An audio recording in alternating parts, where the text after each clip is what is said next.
Hello, me again. Yes, we are back down Penarth. I've been fishing a lot further west all week. Ogmore, low water marks, stacks and stacks of hounds, loads of rays, witches, Ogmore, huss, eels, you name it, it's all up there. But I'm back down Penarth with a match coming on Sunday. I thought I'd give it a couple of hours. It's a bit bored in the house and it's blowing a westerly, and westerlies is fantastic down Penarth because you've got that cover from the cliffs coming right over the top, and as you can see from the background, it's like a mill pond. I've parked at the top of the sewer, climbed down. I got my waders on today because my legs are absolutely cut to shit from the last week's fishing, walking through bushes and stingies and everything else. So I got my waders on, slipping around on the weed. The water's a beautiful brown colour, and I'm just going to have a couple of hours up to high water. Might not even make it to high water. I baited up some frozen bait, refroze bait from Ogmore the other night. I got a sand eel, anchovy and bluey there, and I got some frozen crab and mixed with a tiny bit of fresh crab there. I'm not fishing a dongle because even though there is a chance for a hound, I really think that for your hookup rate with eels and dongles don't work, and down here you've got just as much chance as an eel grabbing it as a hound. So obviously your Sunday you may be fishing for that one bite, and you don't want to be missing an eel bite of 3-4 pound on a dongle when you could have hooked it up on a jay. So I'm rushing like an idiot. I'm going to get these in the water. I got my Match Pro and my Nitro and my remastered rock and my SHV 30s, loaded up with 20 pound line, 80 pound leader, usual stuff. Right, let's go. We get in the water and let's see how we get on.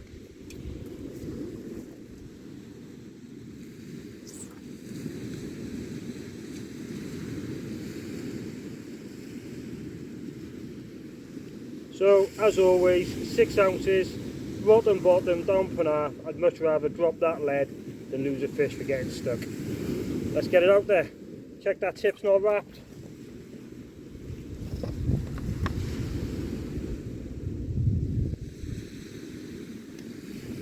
Make sure that line's not wrapped on the tip.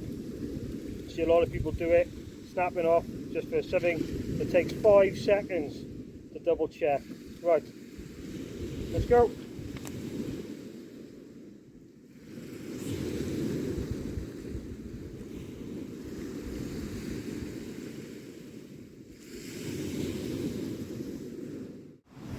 So there we go, we are fishing, 2 baits in the water just like that. Fish bait on the one, crab on the other. I'm down the sewer area. It's a very big tide today. We've got a massive back eddy early on in the tide here, pulling from left to right, going the opposite way to what your mind says it should. But that's what happened here at the moment. I would not fish up on a ranny on these size tides, it's way too big. The water's going to be right up against the cliff, and that's one thing you've got to be really mindful of down Penarth. You've got these massive cliffs, there's rock falls everywhere. There's a massive lump up, where is it, by there, massive lump, probably weighs about 1,000 pounds on the floor. That's fallen at some point in the last week. You know, there's cliff falls all the time, and you just got to be really careful because it's so easy to get smashed up by a falling rock, and no one wants that today. A lot more chilled now, a lot more relaxed. As normal, it's Penarth. There's not a soul in sight, which is one of the really refreshing things about being here. As I've said, I would not be further down the ranny on this size tides. I've just baited up again, and I've upped my one rig to 6 O's. I've had some really big eels over the years here, and sometimes they're quite close in, so I'm just going to lob this next one with a 6 O's on a bigger bait a bit closer. But Sunday's going to be a lottery. I think anybody who wants to take a risk and try for the mullet round Dock Beach or the green eels could have an impact. You really don't know what's going to turn up. There could be 4 or 5 hounds caught, or there could be no hounds caught. There could be a dozen congers weighed in, or there could just be 1 or 2 congers weighed in. There could be thornbacks on the pier, or there may be no thornbacks. You really don't know. You just got to pick a mark and go with it. And it was the same on Shore League last Sunday. We fished mark cross 3-star before. And when I tell you there was 188 smooth hounds caught, it sounds like a massive number. But when you think there was 87 anglers, 87 of the top anglers in South Wales all competing, it works out just over 2 hounds per person, which is really poor. But then when you look at the results, and Crumpy smashed it with 19, absolutely incredible. Another fantastic win for him. He's a superb angler, he just turns up, rocks it, and he picked the right venue and he absolutely smashed it. South Wales match team, number 1, wicked. And then Adam as well, Adam was with him, he had 10, he was on East Aberford as well, and I was third and I was on Bobby. And I think Roy might have been 6. I think Roy had 8 or 9 fish, so Roy did really well too. And then Nigel fished on the spit, and I think he had 4 or 5, but the spit didn't fish out well. But we all just had to pick a venue, pick a mark, and hope that the fish were there and fish it, and it's going to be exactly the same Sunday. And it's like that most days, you just got to pick a mark and hope that the fish are there and fish it. You know, there's going to be there's going to be 100+ people here on Sunday, all up and down this beach, and majority of them aren't going to get a bite and going to blank. So you really just got to pick somewhere and give it your best shot. Believe in yourself, have a bit of confidence, have a bit of faith, and if it's your day, it's your day. Take a risk or miss an opportunity. Well, I've got to go move the rods because the water is just touching the stands. So if you can excuse me. That's better. We're up on the shale now, it's a lot more comfortable. I hate being on that loose weed and mixed rock. It's really, really slippery. It's horrible to cast off if you can't stand still. It's a nightmare. I dropped my lead on a 1 cast. These little Gemini rotten bottom clips are absolutely priceless. So quickly unclip it. Get another pre-tied one out, as I showed you before. Spin them up, pre-tie them. Keep your fishing really smooth and efficient. I banged the crab back out. I left those casts 30 minutes. Sometimes it can work, sometimes it can't. The bait was still looking fine, but obviously washed out. It just looks fine, doesn't mean it's okay. There's 2 ways you can play that. I like to fish my first cast on your venue quite long. It gives me an idea of what's going on. Sometimes you need to leave a bait a while to get some interest and to get some fish into the area, to get them to follow it. And sometimes it also gives you an indication on what's going on with the crab. So a bit distracted then. With the crab situation, the shrimp, and what else is taking your bait. Sometimes your baits can be absolutely stripped within 10-15 minutes with the life on the seabed and stuff. So it looks fine, that's come in like that, but it's washed out. Okay, so the other one was the same, looks okay, crab's still on there, so there's obviously not a lot of activity out there at the moment, but they definitely need changing. And like I say, I've seen people before on beaches, in matches, walk back cast 2 hours on places like Weston-super-Mare, Burnham, golf links. When the tide's flooding fast, they'll cast out and they'll walk that cast all the way back, hoping for that one good fish. And there's been a lot of matches on Western One like that, and it's definitely an angle you can play when the fishing's quiet and you're just fishing for that one good fish. Another way to look at it, another way that I look at it, is when it's really quiet in a match, I like to have a lot of cast. When there's not a lot of fish out there, sometimes you gotta hit him into instinct to make him want to take your bait. And the more cast you're having, the more fresh bait you're banging out there, the more scent you're putting out there, and the more chance of hitting that one fish on the head there is, and urging it, getting it to get that instinct going and to hit that bait. So I'm going to bait up again. I've lobbed the one 50 yards and I've banged a crab back out there just to see. I think there's more chance of a hound further out, but we'll see if there's any eels about. It's very quiet at the moment. Wasn't expecting a great deal, but if we can get a fish, I will be very happy. We'll keep the baits quite a healthy size. So I've got half a bluey, half an anchovy. I've got a little pout in here. Look at that little pout in. I caught a conger the other day and it coughed it up still alive. Absolutely incredible. Look at the size of that. And funny enough, it happened about 2 weeks ago down St Donna's when I was catching bullets. I had a bullet, only about £1.5 bullets. Coughed up a pout in exactly the same, just been eaten. So that shows what they're feeding on. It shows what's out there. But that was further west, a lot further west. So as normal, on my wire, allows you to put the elastic on and it doesn't deform the shape of the bait. There's half a bluey, half an anchovy on the other side.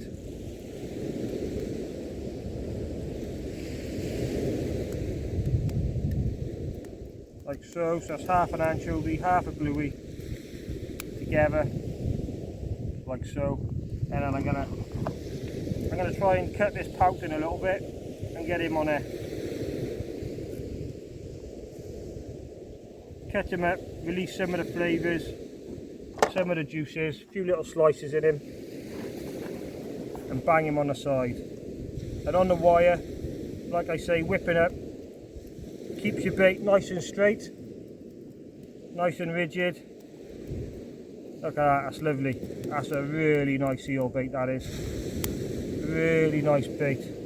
Little pouting on the side. Half an anchovy, half a bluey.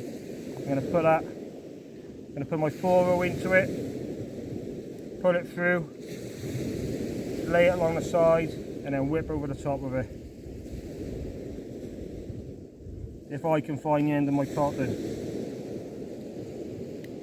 I'm using quite a heavy gauge cotton today on this. I like using a heavier gauge on the bigger fish baits, and on the lighter cotton I use on the smaller baits. When I'm fishing for dogs with sand eel and stuff like that, I use a very fine cotton, and it all makes a difference.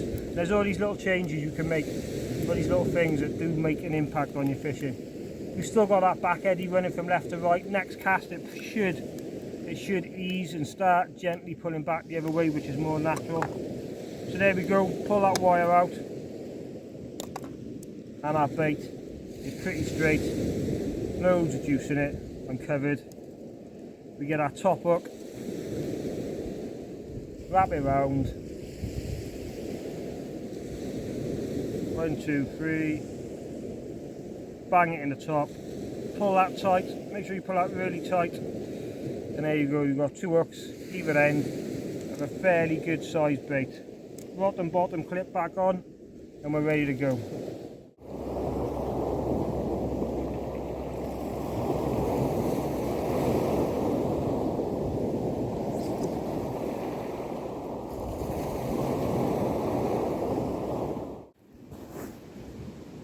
I got a fish. Have a look.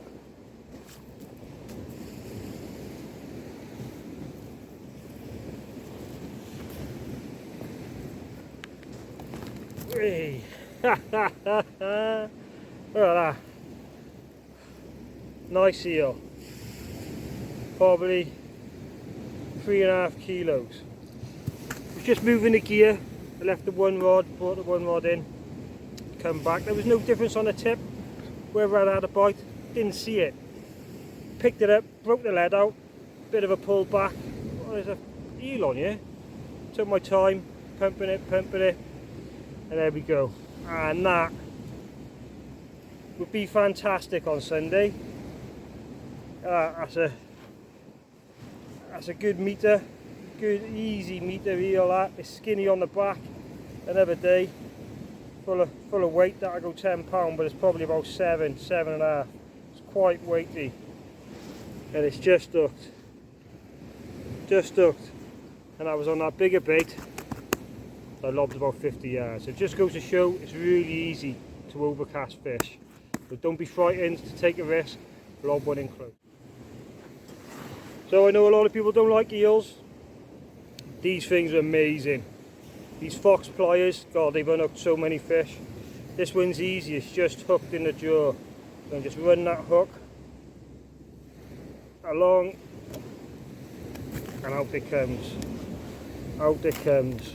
Come here, mate. Come here. Come show yourself. Covered in shingle. Oh, made up. Absolutely made up. Let's give you a clean. Swipe you off. Come here. Come here, mate. Let's give you a wipe. Come on. They want to see you. They want to see you in all your glory. There she is. Like I said, skinny on the back, but it's a long fish. There it is. Not a happy fish. I can feel a massive lump in his stomach. I reckon that's a big fat crab. Right, third cast is in the water, and I get this back. I'm not going to be here much longer. Made up. Really happy. Result.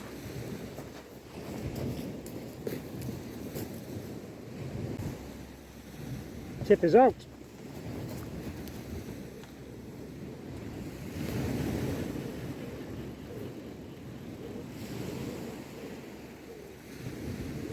Oh, we got a reel. Oh, this is a good fish.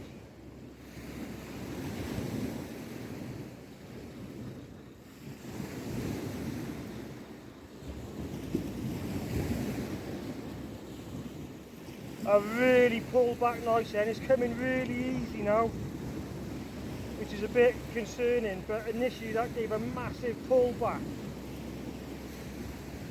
Oh, I don't think it's that big.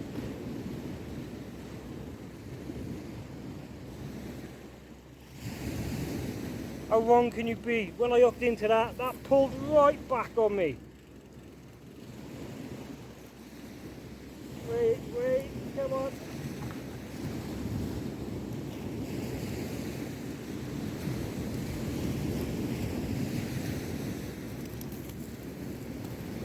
And it's another tidy one. 2.5 kilos maybe, 5 pounds.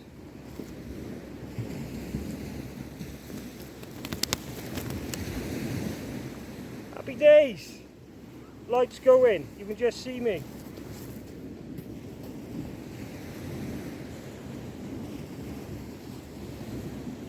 Flip the rig on. Give it another lob.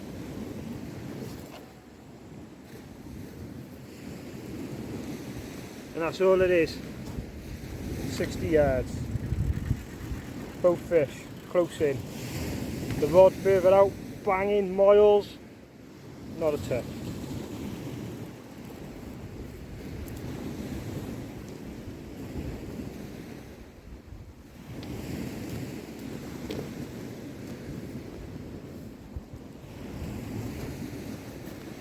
It's even unhooked itself. Yeah. God, it's angry. No wonder it pulled back so much. Chill out, mate. Chill. God, it's an angry eel. Not as big as the first one. I tell you what, a pair of them on Sunday, I would be kissing the sky. It's a good 2 kilos. Good 2 kilo fish, yeah. Wicked! Woohoo! I would call that a success. I've had 3 casts on one, just put my 4th cast out on the other, and I'm going to pack up and go home in a minute. I don't know if we're going to get another fish. I have got bait left, but I only wanted to have like an hour and a half, 2 hours. It's about 9:30, the light's just going. I think high water's around 11, so I'm not going to push my luck. And yeah, happy days. I'm really, really happy with that result. I can see a blank on Sunday, but either way, I've had my fix, I've had my fun. I could have gone further west, up on the rays and the hounds and everything else like we've been doing, but I wanted something more challenging, and it's paid off. And I feel more rewarded here catching those 2 eels, nothing massive, but 2 reasonable fish, that I would have gone up there and pulling in a fisher truck. I've had to work for it, I've had to do a bit of this and a bit of that, and it's paid off. So happy days, result. Thanks for everything. Really appreciate your likes, your comments, your subscribes. Tight lines. I'm here if you need anything.